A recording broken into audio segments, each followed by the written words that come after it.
ಇನ್ನೇನು ಬೇಸಿಗೆಗಾಲ ಶುರುವಾಯಿತು. ಚಳಿಗಾಲದಲ್ಲಿ ಒಂದು ಸಮಸ್ಯೆ ಆದರೆ ಮಳೆಗಾಲದಲ್ಲಿ ಒಂದು ಸಮಸ್ಯೆ.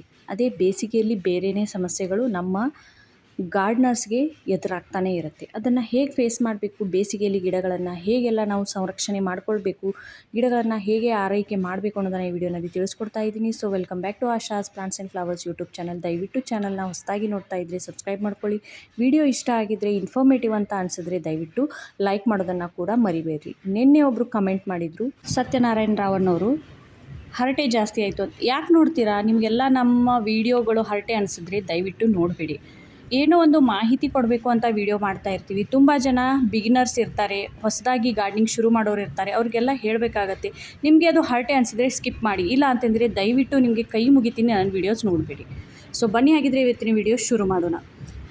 ಮೊದಲೇದು ಬಂದು ಸೇವಂತಿಗೆ ಆಗಿರ್ಬೋದು, ದಾಸವಾಳ ಆಗಿರ್ಬೋದು, ಗುಲಾಬಿ ಹೂವು ಆಗಿರ್ಬೋದು, ಯಾವುದೇ ಗಿಡಗಳಲ್ಲಿ ಹೂಗಳು ಬಂದು ಹೋದರೆ ಅದನ್ನು ಡೆಡ್ ಹೆಡಿಂಗ್ ಮಾಡೋದನ್ನು ಮರಿಬೇಡಿ. ಇಲ್ಲ ಅಂತಂದರೆ ಅದು ಸುಮ್ಮನೆ ಏನು ಮಾಡುತ್ತೆ, ಗಿಡದ ಎನರ್ಜಿಯನ್ನು ಹೀರ್ಕೊಳ್ತಾ ಇರುತ್ತೆ. ಇದರಿಂದ ಗಿಡ ಕೂಡ ವೀಕ್ ಆಗ್ತಾ ಹೋಗುತ್ತೆ. ಎರಡನೇ ಪಾಯಿಂಟ್ ಬಂದು ನೋಡಿ, ಗಿಡದಲ್ಲಿ ಮಣ್ಣು ಈ ರೀತಿ ಕಂಪ್ಲೀಟಾಗಿ ತುಂಬಿಕೊಂಡಿದ್ರೆ ಇಲ್ಲಿ ನಿಮಗೆ ಕೈ ಆಡಿಸೋದಕ್ಕೂ ಜಾಗ ಇರಲ್ಲ. ಈ ಸಂದರ್ಭದಲ್ಲಿ ಬೇಸಿಗೆಯಲ್ಲಿ ಗಿಡಗಳಿಗೆ ನೀರಿನ ಅವಶ್ಯಕತೆ ಹೆಚ್ಚಾಗಿರುತ್ತೆ. ಹೀಗಿರುವಾಗ ನಾವು ಈ ಗಿಡಗಳಿಗೆ ನೀರು ಹಾಕಿದಾಗ ನೀರು ಸ್ವಲ್ಪ ಹೊತ್ತು ಅಲ್ಲಿ ನಿಂತ್ಕೊಂಡು ಚೆನ್ನಾಗಿ ಅದು ಕೆಳಗಡೆ ಬೇರಿನವರೆಗೂ ಇಳಿಯೋದಕ್ಕೆ ಸ್ವಲ್ಪ ಟೈಮ್ ಹಿಡಿಯುತ್ತೆ. ಆ ಸಂದರ್ಭದಲ್ಲಿ ನೀವು ಈ ರೀತಿ ಮಣ್ಣು ಕಂಪ್ಲೀಟಾಗಿ ಫಿಲ್ ಆಗೋಗಿದ್ರೆ, ತುಂಬಿಕೊಂಡಿದ್ರೆ, ಅಲ್ಲಿ ನೀರು ಹಾಕಿದ ತಕ್ಷಣ ಮಣ್ಣು ಏನಾಗುತ್ತೆ, ಸೈಡಿಂದ ಇಳಿದೋಗ್ಬಿಡುತ್ತೆ. ನೀರು ಚೆನ್ನಾಗಿ ಕೆಳಗಡೆ ಒಳಗೂ ಇಳಿದೋಗಲ್ಲ. ಅದೇ ಈ ರೀತಿ ನೋಡಿ, ಸ್ವಲ್ಪ ಜಾಗ ಇದ್ದರೆ, ಒಂದು ಅರ್ಧ ಇಂಚು ಅಥವಾ 1 ಇಂಚಿನವರೆಗೆ ಜಾಗ ಇದ್ದರೆ, ನಾವಿಲ್ಲಿ ಫರ್ಟಿಲೈಸರ್ ಹಾಕಿದ್ರು ಅಥವಾ ಲಿಕ್ವಿಡ್ ಫರ್ಟಿಲೈಸರ್ ಹಾಕಿದ್ರು, ನೀರು ಹಾಕಿದ್ರು ಅಲ್ಲಿ ಸ್ವಲ್ಪ ಹೊತ್ತು ನಿಂತ್ಕೊಳ್ಳುತ್ತೆ. ಆಮೇಲೆ ಏನಾಗುತ್ತೆ ಅಂತಂದರೆ ಅದು ಸ್ಲೋ ಆಗಿ ಕೆಳಗಡೆ ಇಳಿತಾ ಹೋಗುತ್ತೆ. ಬೇರಿನ ಪ್ರತಿಯೊಂದು ಭಾಗಕ್ಕೂ, ಗಿಡದ ಪ್ರತಿಯೊಂದು ಪಾಟ್ನಲ್ಲಿರುವಂಥ ಮಣ್ಣಿನ ಕಣಗಳಿಗೂ ನೀರು ತಲುಪುತ್ತೆ. ಇಲ್ಲ ಅಂತಂದರೆ ಏನಾಗುತ್ತೆ, ಕಂಪ್ಲೀಟಾಗಿ ಮಣ್ಣು ಫಿಲ್ ಆಗಿದ್ದರೆ ನೀರು ಚೆನ್ನಾಗಿ ಗಿಡಗಳು ಹೀರ್ಕೊಳ್ಳೋದಕ್ಕೂ ಕೂಡ ಅಡಚಣೆ ಉಂಟಾಗುತ್ತೆ. ನೆಕ್ಸ್ಟ್ ಬರುವಂಥದ್ದು ನೋಡಿ, ಈ ರೀತಿ ಕಸ ಕಡ್ಡಿ ಬೆಳೆದಿದ್ರೆ ದಯವಿಟ್ಟು ಅದನ್ನು ರಿಮೂವ್ ಮಾಡಿಬಿಡಿ, ತೆಗೆದಾಕ್ಬಿಡಿ. ಏನು ಮಾಡುತ್ತೆ ಅಂತಂದರೆ, ಇದು ಆಲ್ರೆಡಿ ಗಿಡಗಳು ಬೇಸಿಗೆಯ ಬಿಸಿಲಿಗೆ ಸ್ಟ್ರೆಸ್ ಆಗ್ತಾ ಇದ್ದರೆ, ಒಂದು ಕಡೆ ಸ್ಟ್ರೆಸ್ ಆದರೆ ಇನ್ನೊಂದು ಕಡೆ ಏನು ಮಾಡುತ್ತೆ, ಈ ಕಳೆ ಗಿಡಗಳೇನಿರುತ್ತಲ್ಲ, ಇವು ನಾವು ಹಾಕುವಂಥ ನ್ಯೂಟ್ರಿಯೆಂಟ್ಸನ್ನು ಅಬ್ಸಾರ್ಬ್ ಮಾಡ್ಕೊಳ್ಳೋದ್ರ ಜೊತೆಗೆ ಗಿಡಗಳಿಗೆ ನಾವು ನೀರನ್ನು ಹಾಕಿದಾಗ ಈ ಕಳೆ ಗಿಡಗಳು ಕೂಡ ನೀರನ್ನು ಹೀರ್ಕೊಳ್ಳುತ್ತೆ. ಇದರಿಂದ ಗಿಡಗಳಿಗೆ ನ್ಯೂಟ್ರಿಯೆಂಟ್ಸ್ನ ಕೊರತೆ ಒಂದು ಕಡೆ ಆದರೆ ನೀರಿನ ಕೊರತೆ ಕೂಡ ಉಂಟಾಗುತ್ತೆ. ಸುಮಾರು ಜನ ಹೇಳ್ಬೋದು ಇದು ಮಲ್ಚಿಂಗ್ನ ಕೆಲಸ ಮಾಡುತ್ತೆ ಅಂತ.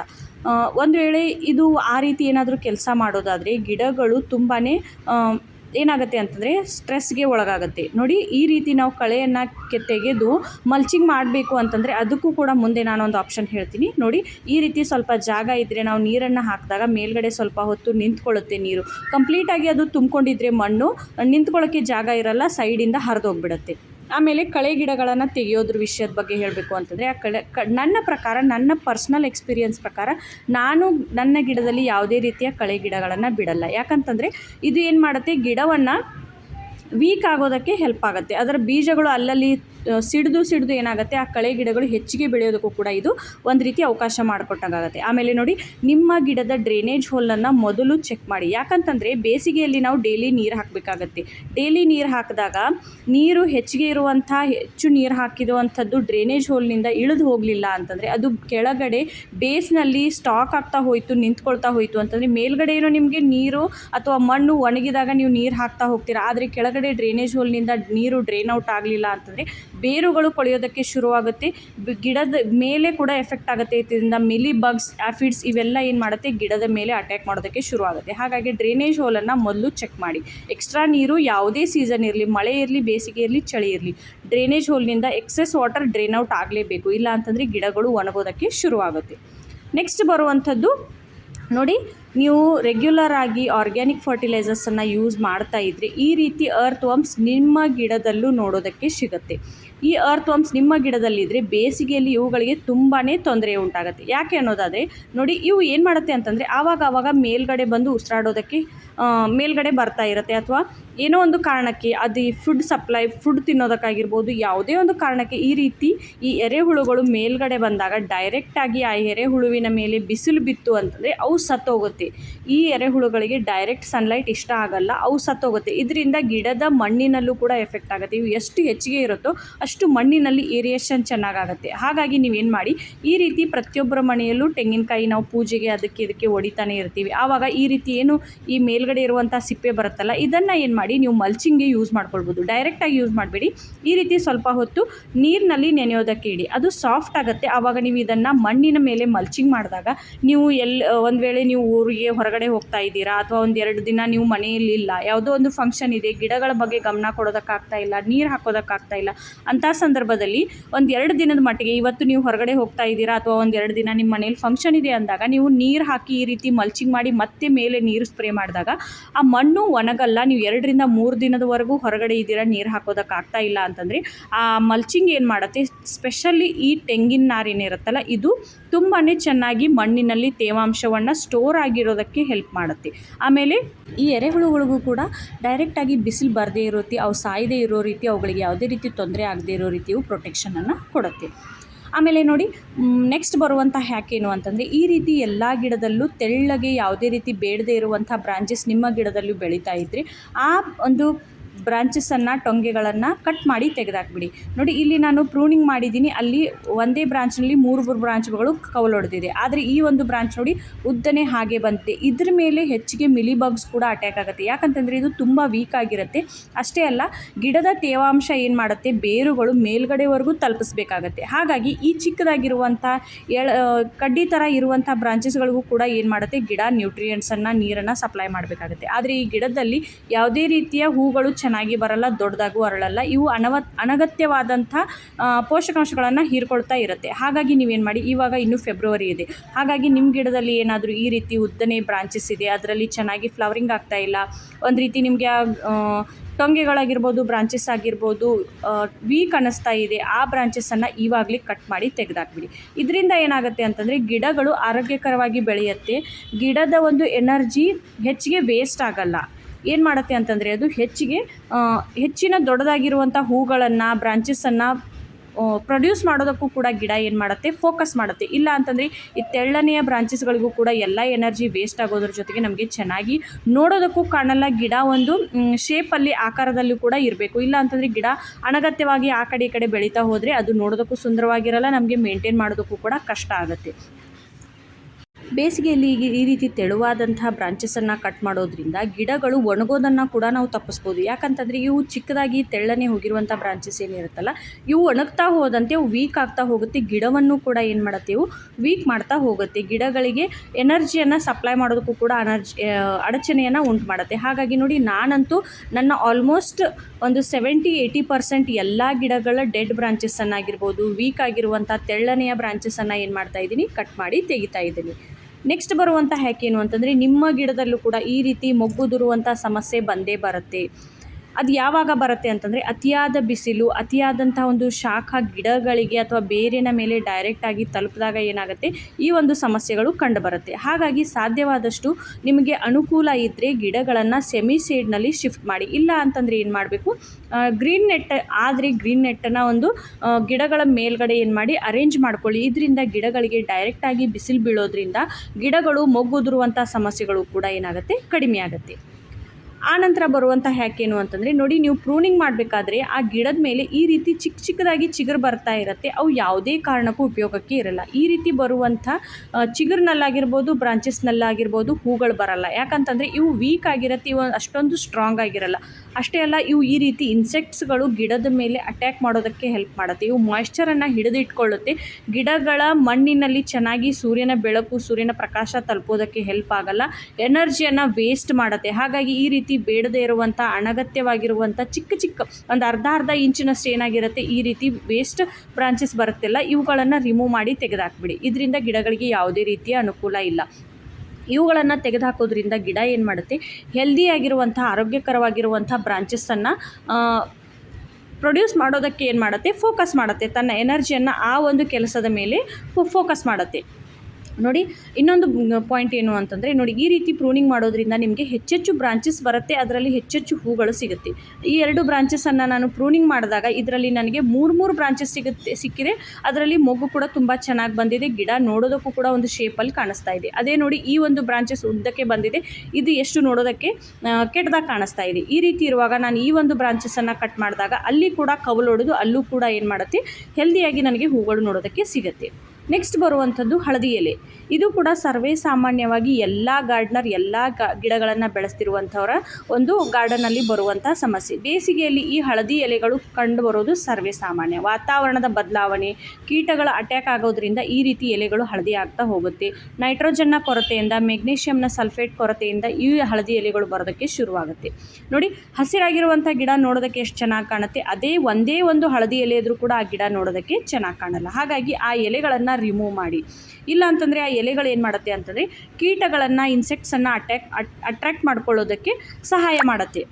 ನೆಕ್ಸ್ಟ್ ಬರುವಂಥ ಟಿಪ್ ಏನು ಅಂತಂದರೆ, ನೀವು ಚಳಿಗಾಲದಲ್ಲಿ ಯಾವ್ಯಾವುದೋ ಗಿಡಗಳನ್ನು ನೆಟ್ಟಿರ್ತೀರ, ಅವು ನಿಮ್ಮ ಹತ್ರ ಮಲ್ಟಿಪ್ಲೈ ಆಗಿದೆ, ಆ ಗಿಡಗಳು ಇನ್ನೂ ಹಲವಾರು ನಿಮ್ಮ ಹತ್ರ ಇದೆ, ಇನ್ನು ಈ ರೀತಿ ಬೇಡದೇ ಇರುವಂಥ ಗಿಡಗಳು ಅಥವಾ ಪಾಟ್ಗಳು ಏನಾದರೂ ಇದ್ದರೆ ಅವುಗಳನ್ನು ಸಾಧ್ಯವಾದಷ್ಟು ಖಾಲಿ ಮಾಡ್ಕೊಂಡ್ಬಿಡಿ. ಈ ಪಾಟ್ಗಳು ನಮಗೆ ಬೇರೆ ಗಿಡಗಳನ್ನು ನೆಡೋದಕ್ಕೆ ಅಥವಾ ಈ ಮಣ್ಣು ನಮಗೆ ಮುಂದೆ ರೀಪಾಟ್ ಮಾಡೋದಕ್ಕೆ ಹೆಲ್ಪ್ ಆಗುತ್ತೆ. ನೀವು ಒಂದು ವೇಳೆ ಆ ಪಾಟ್ಗಳನ್ನು, ಆ ಗಿಡಗಳನ್ನು ಹಾಗೆ ಇಟ್ಕೊಂಡಿದ್ರೆ ಅವುಗಳು ಕೂಡ ನೀವು ನೀರು ಹಾಕ್ತಾ ಇರಬೇಕಾಗತ್ತೆ.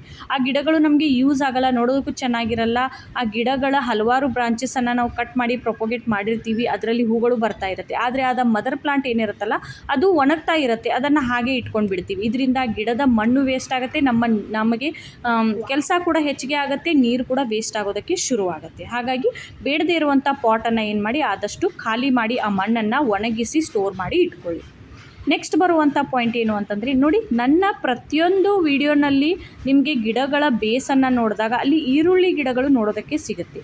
ಪ್ರತಿ ಪಾಟ್ನಲ್ಲಿ ಆಲ್ಮೋಸ್ಟ್ 60 to 70% ಪಾಟ್ನಲ್ಲಿ ಈರುಳ್ಳಿಯನ್ನು ನಾವು ನೆಟ್ಟಿದ್ದೀನಿ.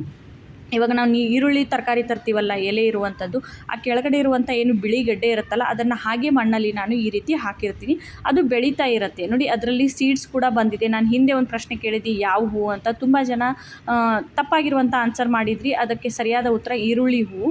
ಒಂದು 2-3 ಜನ ಸರಿಯಾಗಿ ಆನ್ಸರ್ ಮಾಡಿದಿರಿ, ಆದರೆ ಅವರ ಹೆಸರನ್ನು ನನಗೆ ಮೆನ್ಷನ್ ಮಾಡೋದಕ್ಕಾಗಿಲ್ಲ, ಸೊ ದಯವಿಟ್ಟು ಕ್ಷಮಿಸ್ಬಿಡಿ. ಈ ರೀತಿ ಈರುಳ್ಳಿಯನ್ನು ಅಥವಾ ಬೆಳ್ಳುಳ್ಳಿಯನ್ನು ನಾವು ಮಣ್ಣಲ್ಲಿ ನೆಡೋದ್ರಿಂದ ಇದು ಸಲ್ಫರ್ ಮತ್ತು ಫಾಸ್ಫರಸನ್ನು ರಿಲೀಸ್ ಮಾಡುತ್ತೆ. ಇದು ಬೇಸಿಗೆಯಲ್ಲಿ ತುಂಬಾ ಅಗತ್ಯ. ಇಲ್ಲ ಅಂತಂದರೆ ಗಿಡಗಳ ಮೇಲೆ ಏನಾಗುತ್ತೆ ಅಂತಂದರೆ ಮಿಲಿಬಗ್ಸ್ ಬರುತ್ತೆ, ಅದ್ರ ಜೊತೆ ಇರುವೆಗಳು ಬರುತ್ತೆ. ಆದರೆ ಇದರ ತೀಕ್ಷ್ಣವಾದ ವಾಸನೆಯಿಂದ ಅವೆಲ್ಲ ಏನು ಮಾಡುತ್ತೆ, ಗಿಡಗಳಿಂದ ದೂರ ಹೊರಟೋಗುತ್ತೆ. ಅಷ್ಟೇ ಅಲ್ಲ, ಈ ಈರುಳ್ಳಿಯ ಗಡ್ಡೆಯಲ್ಲಿ ನೀರಿನ ಅಂಶ, ತೇವಾಂಶ ಹೆಚ್ಚಾಗಿರೋದ್ರಿಂದ ಇದು ನೀರನ್ನು ಸ್ಟೋರ್ ಮಾಡಿಟ್ಕೊಳ್ಳುತ್ತೆ, ಮಣ್ಣಿನಲ್ಲಿ ತಂಪನ್ನು ಸ್ಟೋರ್ ಮಾಡಿಡುತ್ತೆ, ಗಿಡಗಳಿಗೂ ಕೂಡ ತಂಪಾದಂಥ ಅನುಭವವನ್ನು ಒದಗಿಸುತ್ತೆ. ಅಷ್ಟೇ ಅಲ್ಲ, ಇದು ನಮಗೆ ಎಲೆಯನ್ನು ನಾವು ಇವಾಗ ರೊಟ್ಟಿ ಎಲ್ಲ ತಿಂತೀವಿ, ಚಪಾತಿ ತಿಂತಾ ಇರ್ತೀವಿ, ನಮ್ಮ ಕಡೆ ಎಲ್ಲ ಏನು ಮಾಡ್ತಾರೆ, ರೊಟ್ಟಿ ಜೊತೆ ಹಸಿ ಈರುಳ್ಳಿ ಎಲೆ ಇರುತ್ತಲ್ಲ ಅದನ್ನು ಕೂಡ ತಿಂತಾರೆ. ಹಾಗಾಗಿ ನೀವೇನಾದರೂ ತರಕಾರಿ ಹೆಚ್ಚಿಗೆ ನೀವೇನಾದರೂ ಈ ರೀತಿ ಮಣ್ಣಿನಲ್ಲಿ ನೆಟ್ಟಿದ್ರೆ ಅದನ್ನು ನೀವು ತರಕಾರಿಗೂ ಬಳಸ್ಕೊಳ್ಬೋದು. ಅಥವಾ ನೀವು ಇನ್ಯಾವುದೇ ಫಾಸ್ಟ್ ಫುಡ್ ಮಾಡ್ತಾ ಇದ್ದೀರಾ, ಗೋಬಿ ಎಲ್ಲ ಮಾಡ್ತೀರಾ, ಮಂಚೂರಿ ಎಲ್ಲ ಮಾಡ್ತೀವಲ್ಲ, ಅದರಲ್ಲೂ ಕೂಡ ನೀವೇನು ಮಾಡ್ಬೋದು, ಇದನ್ನು ಉಪಯೋಗಿಸ್ಕೊಳ್ಬೋದು. ಆರ್ಗ್ಯಾನಿಕ್ ಆಗಿರುತ್ತೆ, ಗಿಡಗಳಿಗೂ ಪ್ರೊಟೆಕ್ಷನ್ ಆಗುತ್ತೆ, ನಮಗೂ ಕೂಡ ಆರ್ಗ್ಯಾನಿಕ್ ವೆಜಿಟೇಬಲ್ಸ್ ತಿನ್ನೋದಕ್ಕೆ ಸಿಗುತ್ತೆ. ನೆಕ್ಸ್ಟ್ ಬರುವಂಥದ್ದು ಡೆಡ್ ಹೆಡ್ಡಿಂಗ್. ನಿಮ್ಮ ಗಿಡದಲ್ಲಿ ಹೂಗಳು ಬಂದು ಹೋಗಿದೆ, ಅವು ಒಣಗ್ತಾ ಇದೆ ಅಂತಂದರೆ ಅವುಗಳನ್ನು ಡೆಡ್ ಹೆಡ್ಡಿಂಗ್ ಮಾಡಿ, ಅಂತಂದರೆ ಅವುಗಳನ್ನು ಕಟ್ ಮಾಡಿ ತೆಗೀರಿ.